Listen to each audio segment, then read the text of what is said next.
Hello, everyone. Welcome to today's episode. And we have Francie Malina. Francie is the team leader of a 10-person team at Compass. Her team covers Westchester County, New York. And she loves to help people who are leaving the city, kind of coming up to see her. And we're going to be talking about how to grow your team, how to keep your team accountable, what you need to do for lead gen, how do you give gifts, systems, scripts, and different challenges. So we are so excited to have you, Francie. Thanks for having me. I'm super excited to be here. Well, let's talk a little bit about how you transitioned into being a single agent into growing into a 10-person team. Talk about that transition. Yeah, I think my story is probably fairly similar to most. I got into the business 12 years ago. It was 2010. The market was very slow, which I appreciated because I was really able to learn the business at a slower pace. But as time progressed, I worked mostly with buyers. And as you serve the consumer, the buyer consumer well, they start to refer their friends. And then over time, they move into neighborhoods and their neighbors are moving. So they recommend you, God willing, as a listing agent. So I had like this basket of buyers that grew into a dumpster of buyers and then into a storage facility of buyers and then sellers. So out of necessity, I needed an assistant. If you don't have an assistant, you are the assistant. That's my first tip. So that was my first hire, and not because I'm brilliant and I know what I'm doing. It's just I asked 1 million people and heard, if you don't have an assistant, you are the assistant. And she helped me set up processes and a foundation for a team. And that was a very squiggly line and took a lot. And then over time, a buyer's agent or an agent approached me, a potential brand new agent, and she came first. And then, as we did more and more business, we needed more and more help. So really, our team evolved out of necessity. You can't service all the clients and their friends and their friends' friends and not work 7 days a week, 24/7, if you're doing a good job. Yeah, that's great. So let's talk about lead gen right now. I think that people are really kind of freaking out a little bit because they're used to people just kind of coming to them left and right. And now they're like, oh my gosh, we've got to increase our lead gen and kind of be proactive. So tell us some things you do regularly to get your lead gen on your team. Sure. So everyone on my team uses a CRM, and they are in regular touch with their sphere of influence and former clients and family and friends. So that's just one basic level. They set them maybe at every month, every 3 months, whatever, a regular schedule for each of their folks in their CRM. But that's the base level. Our team gifts our former clients every March and every September without fail. If you bought with us 12 years ago, if you bought with us 10 minutes ago, you're going to have a gift on your doorstep if you live locally within Westchester County, twice a year. And it comes with a poem, and it's branded, and it's usually food. And this most recent one was a tower of 3 different bundt cakes. And the poem was related to nothing but love for you. So that counts as a reach out. And our clients actually expect them. And they're at the point where they're like, I can't believe you're still gifting us. But that's the way we stay in touch with them. Additionally, we run events all the time. So this past weekend at one of our... Let's talk about that real quick before we get for the gifts. So you decide to do 2 gifts per year to every past client. Mm-hmm. And your team is helping hand deliver that. And so you did the bundt cakes, nothing but love. That was one of them. Give us some other things that you've done and about how much you're spending on each gift. Great. So we're very systematic about it. We choose March and September because March is sort of the beginning of the spring market. September is the beginning of the fall market. So that's when their friends might be thinking of selling or buying, and they might be as well. So it's not Christmas when they're inundated, not Thanksgiving. It's when things are quiet. We try to keep it under $25, and it's something that we can hang on the front. No, we don't have the time to deliver 500 gifts and say hello to every client. There's 10 of us. I think everybody had like 59 units to deliver. So, we have to move fast. one of our better ones, and COVID hit right after we did it. We didn't know COVID was hitting, but it was a branded wine cozy. It says Francie Malina Team Compass, and it had a bottle of white wine, and it said that we were springing forward. It was March, time to change your wine from red to white, and then COVID hit. So everybody had a bottle of wine to be like, oh, this global pandemic that's going to last a week, which lasted 2.5 years. We've done branded Rice Krispie treats from a company called Treat House in New York City. We've done craft popcorn from Newport, Rhode Island. Whatever it is, it's always something that we try to stick with food because the kids really like the food. The wine was a one-off. We did branded picnic blankets with applesauce and banana breads for the fall last year because people do picnics. It's always something that, would appeal to like a broader family. So you said March and September, is that right? Yep. So, okay, so you do those for the gifts. And then what other things do you have systematically in place to kind of keep in touch with the clients? Sure. And before I go on, so someone buys with us on September 5th. They close. Our team manager adds them to the gift list automatically, because they're local. If they're a seller and they're moving to Florida, they're not going to get the gift, but they're going to automatically be added to the gift list at the end of every week. He has a reminder. So every time we approach gifting, the list is already created because we've always added everybody. Or if there's an influencer in town, someone who sends us a lot of referrals who didn't work with us, they get added to the gift list systematically every Friday. He's adding people or whatever day he does it. So the list, we don't ever have to scramble to create the list. We use an app to schedule the deliveries because you just put in all the addresses. So we have a system for that. We have a system for everything. So our events are pretty systematized too. So in the fall, we really are event heavy. People are out in the New York area. The fall is beautiful. This past weekend, we had a petting zoo at a farmer's market. Farmers markets bring in hundreds and hundreds of people anyway. We sell a lot in these towns. So we put the petting zoo in front of the farmer's market and branded it to us. And there was pigs and goats and bunnies. And it was 3 hours. And I can't even explain to you what a tremendous success it was. And there was branded coloring books with farm animals and crayons. All in probably cost us $1,500, $2,000. And we hit hundreds and hundreds of people. And obviously it's a give back to the community. We do a lot of that. We help firehouses. Our fire and EMS is volunteer in these areas. So we do fundraisers for them. We do all sorts of giving back to the community events. But then you're in the community, seeing people, talking to people, but meeting them where they're at with their families on their Sunday. You're not asking for anything, you're giving. I love what you just said about the petting zoo at the farm market, because I'm sure, didn't you get people who were not clients that were just at the farmers market that wanted to participate? Because see, to me, I think that's the key, is kind of lining up with something else that is already there. Like I've seen some different people do events like that. Like I think the farmers market's great because if you can kind of even get with some of those other people, because if you're just doing it on your own, sometimes these events can get overwhelming. And if you don't get a good turnout, it can be embarrassing. So, and then if you have one bad turnout, now you're like, forget it. I'm not going to do that. So talk about some other events that you did that you partnered with someone else to kind of, they could help with some of that heavy lifting. Yes. And by the way, I just had a team meeting and we just agreed. Those are the only events we're doing now because we feel post-COVID, we're running a music class in a park in Rye Brook, New York next weekend. But that's an invitation only. And people are just not showing up for stuff post-COVID. They're very distracted. So it's better to partner. So on October 22nd, I think we're partnering with the volunteer fire department and ambulance corps in one of our towns. And we did it last year as well. And we set up in an area right outside of that farmer's market, and they put the fire trucks and the ambulances there. The kids get to tour them. They get little fire hats. They get to put out fires. There's like little Tykes houses, and they get to pretend to put out the fire. And we're gonna have a dunk tank to raise money for the fire department. So you pay to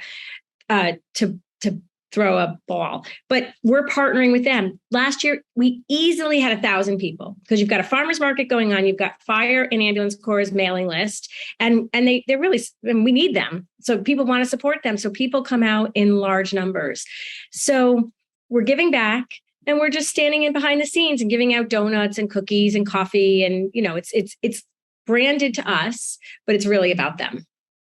Give us one more way, because I really want to encourage people listening to this, putting on an event that is just focused on you and your people is so much work to get the right amount of people there.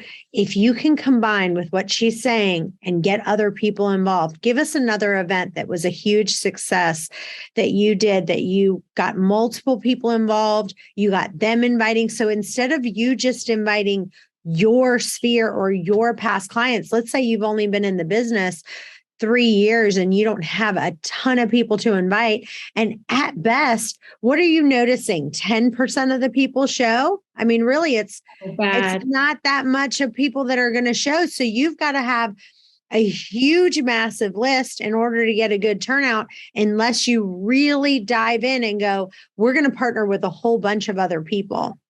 I'll give an idea that I think anyone listening for the next few months could do, especially around the holidays. One of the best events we ever put on was the premiere of Frozen 2. It was the movie, was coming out, and all our junior clients wanted to see it. I think it was Frozen 2, or maybe it was Frozen. No, it was 2. And we did a red carpet at the movie theater. We rented out the whole movie theater. We invited everybody on our sphere list, and you do an Eventbrite. So once the tickets run out, they run out. But then you do a toy drive or some food drive. At that time, it was the holidays. So everybody brings, they don't pay for their tickets. There's all sorts of things going on for the families that show, but they give back by giving toys or food or whatever you're raising money for at that time. And that's a little less stressful. The movie theater is not that expensive, especially post-COVID, to rent out. They want people, and you're doing it on a Saturday morning. It's not that expensive. And you don't really have to worry because they're going to come because they don't let down their kids. So if you get a movie like Coco or whatever's coming out, that's a great one. Yeah, that's great. So I love how systematized you are, and I can just hear it in some of the things that you've saying. But what are some other systems that you have in place that have just really streamlined your business and help you take it to the next level? So I believe that this job is robotic. We do almost the same things in every deal, buy side or sell side. There's nuances, there's all sorts of glitches, fires we put out. But basically, you get an accepted offer in New York, you inspect the house, you move to different steps of the deal. So every step of the transaction on my team is systematized. What that means is our team leader has, and he's our assistant, he's our marketing guy, he's everything. He has a checklist for every single step of the transaction that he does behind the scenes. And additionally, he has a preset template that goes out to the consumer, whatever they're the buyer or the seller, to tell them the next steps for them with links to, let's say they're the buyer and they go into contract. Their next step is they need home insurance because that's a requirement in New York State. So there's a link to our resource website, which has home insurers and all the other stuff they might need. If they're a seller, it has a link to moving companies. But that email automatically goes out, and it's not on the agent to worry about it and remember between, going, showing and selling. Every step of the process is handled through and through, and their job is just to be in front of the consumer and show and sell. So let's talk about scripts that you talk to, as far as that. Let's pretend we've got so many people who have leads that have come in and they've really kind of not done a good job of following up because they've been so busy, right, with the work that, they've already had a bunch of referrals. They might have had leads coming in. They weren't following up. Now it's time to get some of those old leads in place. What would you say are the things that need to happen for the best scripts that you would say, and anything that you would say time blocking for them to call these leads, past leads? So we are big time blockers, and our team used to actually block together every Thursday for a couple hours as well. But right now, since summer. We've decided to just put it on hold for the fall because we have so many reach outs that we're okay. Like we don't have to all sit together and make sure we're reaching out. Having said that, we just discussed this. This was a great discussion my team just had. We're on the East Coast. It's winter. It's time to clean your gutters, winterize your house. There's all these things we have to do because it's going to get cold. Great reach out opportunity. My team resists scripts. They like to be authentic. They pushed back with me on scripts all the time. So what we try to do is more authentic reach outs. And I said to all of them, this is it. Like your first time home buyer who owns this house now and probably has neighbors and friends who are going to sell. You reach out and you say, time to blow out your sprinklers because we have to blow out our sprinkler lines in October. In November, we have to clean our gutters. So time to reach out, remind them to clean the gutters. Even if they've owned the house for 10 years, they don't clean those gutters in the winter. Before the winter, they're going to get ice jams and all this stuff. So our scripts are more authentic, but it's about them. It's about whoever you're calling. And we try to find ways to reach out to them to help them, whether it's via text, phone, or email. And what I always tell the agents in my team is, we're meeting the consumer where they're at too. Most of our clients are young families with 2 kids, 2 jobs. They don't want to get on the phone with us anymore. They're busy. They get home from New York City from work at night. They want to text. Hey, it's that time of year. Make sure you do this. If you need our help, we'll come over and show you how to turn the water shut off. Boom, done. Took 10 seconds. Don't overthink it. Most of them, and sometimes they ask us to come and turn off the water shut off, but you're meeting them where they're at. Okay, so let's give me the exact script, because what we've found is the less professional that the script is, and the more it sounds like I am truly just reaching out to you, doesn't sound professional. Give me another text message that you could send right now that our agents could send out. Anyone listening on this call can send out that would kind of be a good reach out. But then I also want you to send me a text that is going to get somebody to either give you a referral or get an old buyer that was on the hook to go ahead and buy. Okay. So the first one is, I was driving by a client's house today who, on the way to work, who moved in just recently, and they are first-time home buyers. And I'm sure they don't have any idea of the next steps. So I said, I texted them when I got to the office. I said, I was driving by your house today. I thought of you. Don't forget to engage. They have an oil tank, an oil company, and get an oil contract in place for the winter. They need oil delivered. A lot of them won't even think of it because they moved up from an apartment. So easy. She writes me back. She goes, what would we do without you? How are we going to do this on our own? I'm like, you're never on your own. We're always here. Done. Authentic. I met them where they're at. I do care about them, and they're going to get oil, and now their house will be warm. On the other text, which we've been doing a lot of lately, and this is our market. So obviously it's all market based. Our market is still busy. We do get people that move out of New York City, space, schools, lifestyle. The best time to get a deal in our market is really November to February. So a buyer who's been sitting on the fence and looking at a zillion houses, my team is reaching out to them today and say, look, we're going to start to see some inventory come on. And look, we know you want to move in June, but the buyers who move November to February have the best chance of getting the house because we have bidding wars and getting a deal. And I'm using that term loosely because our market hasn't quite shifted down yet. Interest rates are forcing it, but not quite. So it's an opportunity-based text. You've been sitting on the fence. You hate the bidding wars. You hate the prices. Well, now, if you don't get something between this time and this time, you're going to be back into it again in the spring. And now a word from our sponsor. This episode is brought to you by Kanzel Realty. One of the other things we give you is revenue share, where you get 5 levels of money in your downline every time you attract an agent to the company. And guess what? The first 3 levels open up right away. So let's pretend like you're not a great recruiter, but you bring on a couple people who are heavy hitters. Guess what? You don't have to hire 5 or 10 agents to open up those tiers. You automatically get those. So that's what makes us very different. This is Kanzel.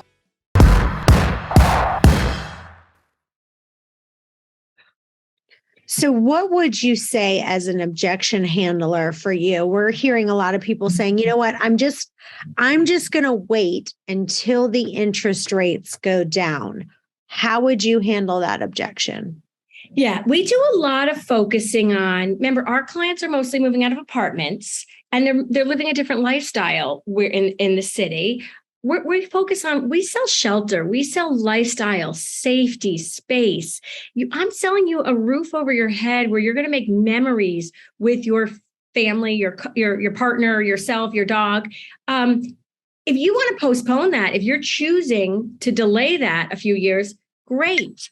But in our experience, our clients who make the jump and they never look back.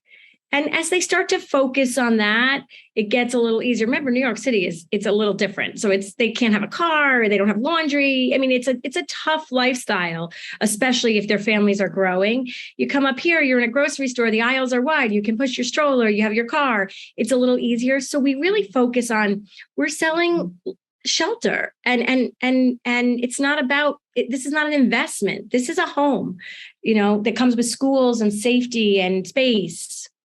So that's really how we handle it. Yeah. I want you to kind of talk about some questions, because I've heard some agents on the phone and I feel like they freeze because they don't have like the 5 best questions. Like, I feel like agents should kind of have like right in front of them printed or already memorized, hopefully at that point, but like 5 questions that someone's going to ask when they get either let's just start with a buyer. And you would say, here's the 5 questions that really will kind of, I love what you said about being authentic, that makes you sound authentic and makes you sound like I really care about you. And I'm the agent that you should pick without me actually saying that. It's just coming through in my tone. It's coming through in the way I'm talking to you. And with the questions I'm asking, I'm really wanting you to be my client. What would those 5 questions for a buyer be? Let's start with that. Okay. So I'm going to. Why don't you do a role play? Heather, would you do it? Yes, of course. Hi, Heather. Hi. So let's say you're a brand new buyer and you emailed me, right? Right. Okay, let's go. Are you calling me? Yeah.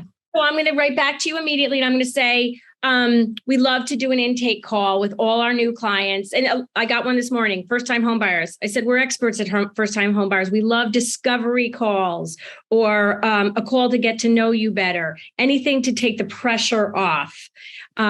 We schedule it. I have a Calendly link. My agents have Calendly links. They schedule it. So now we're on our call. Hi, Heather. Hi. How are you guys today? Good. So nice to meet you via Zoom. We're so excited to help you with your search in Westchester. And we tell all our clients, we don't sell homes, we sell lifestyles. We can sell you the best house in Westchester in the wrong town and the wrong lifestyle for you, and you're going to be really unhappy. I know you don't believe it, but in New York City, you're fairly anonymous. But in these towns, there's small school districts, small towns, gets to the point where everybody knows everybody. So we want to sell you your dream lifestyle and your dream house. So we're going to talk a little about the geography of Westchester and your needs. And then I would start to ask, are you commuting to New York City every day, right? Because that's going to direct you Southern Westchester versus Northern Westchester. And you would tell me, I always say our clients share their hopes and dreams with us. And we open them up to it. Like, I'm hoping for a lot of land, but I want an easy commute and I want to walk to everything and I want a pony in my backyard.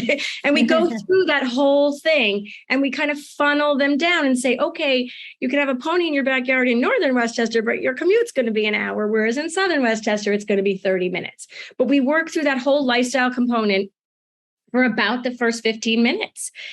Because it's a discovery call. We want to know about you. And then we talk about strategy. So have you been pre-approved? Have you spoken to a lender? Do you have a sense of your budget? Hold on. I love that you said that. I'm going to interrupt because I think, like, would you say that? Because I kind of like that. If you said to someone, this is really a discovery call for me to really learn about you, so that we can find the best house that is going to be amazing for you. You know what I mean? Like saying that and then go over the strategy. So I like that. Okay. Keep going. We tell stories of clients who don't listen to us and buy the best house in the wrong town. And a few years later, they'll call us and say, you were right. And thank God they call us. They don't blame it on us. So now I say, Heather, were you pre-approved? Not yet. I haven't gotten that far in it. I had just started looking, we were just thinking about moving. So I just started looking. I totally understand that. And I have to say, pre-COVID, most of our clients weren't pre-approved before they came out to look for houses. But COVID's changed everything. So for us, in order for us to show you houses at this point, we actually do need a pre-approval because all of our sellers are expecting it. And that we love that now, because we would have buyers come out with us all the time and have not even talked to a lender. And by the time they talk to the lender, their budgets went down dramatically. And we've wasted all that time. But in our area now, pre-approvals are expected for showings. So we get that out there right away. And then I'm going to say to you, Heather, and after we hang up, you're going to immediately get an email with a buyer folder from our team for how to buy in Westchester and all the background on Westchester, and a link to our buyer resource website. And on that website, there's a lot of lenders that we work with all the time. But of course, you're welcome to work with anybody you want, and they can walk you through the buying process from the lending side. All right. So then right after that, we talk about, scheduling a time for a tour. Our buyers start with a tour of the areas. So we would schedule that. And then when we hang up, they get automatically a PDF of the buyer folder, a link to the resource website. And then each agent on my team has a different way of following up. But to me, on that email that I sent to them, I blind copy myself at follow. I use a app called Follow Up Then, and it throws that email back to me at whatever time frame I want. I usually say 2 days at Follow Up Then, and that email drops back into my inbox if they haven't responded in 2 days. And that gives me a reminder, oh, I better reach out to them. The Coopers got my email but didn't respond. So that's how I remind. I'm crazy busy. I get hundreds of emails a day, but that's how I remind myself to get back to important things. Did you call that Follow Up Then? THEN? Yes. There's a bunch of apps out there that do it. This one's my favorite. Everybody has a different way of reminding themselves things. I have like 10 reminders for everything. Yeah. So talk about that real quick, because I think that is really important. I wanted you to talk about some of those steps that you have to follow up and remind you for these different things. Yes. I was thinking when this call was scheduled, I was thinking this morning, like the one thing I learned in the business is that whatever you do every day in real estate becomes a habit. And I'm trying to teach my team that as well. So I have certain habits that I do. We're running a business every single day, whether you have a buyer or a seller that you're working for, you're employed as a real estate agent. You should be working towards your business. So if you're not showing and selling that day, you should be working on your outreach. You should be working on your marketing or your gifts, whatever it is, follow-ups. So I have habits, and a lot of them, one would be I fill my water bottle every single morning full to the top, take it with me to the office, and it continues to get full all day because I want to drink a lot of water. I want to walk 10,000 steps every day. I have that measured. But my habits related to real estate are I have to have a lot of reminders for the important things. We went on 2 pitches yesterday. I left both of those pitches. I emailed myself at Follow Up Then for 2 days and said, reminder with the address. So if in 2 days I haven't heard back from that client after I thank them, it'll come back in my inbox. I call them all life hacks. I also do the reminders on my phone. I do reminders on my calendar. I have my team manager who also reminds me of things. But the first few hours of your day are critical to your day in real estate. My team wakes up, they check, we have a hot sheet on our MLS. They check their hot sheet. They check, their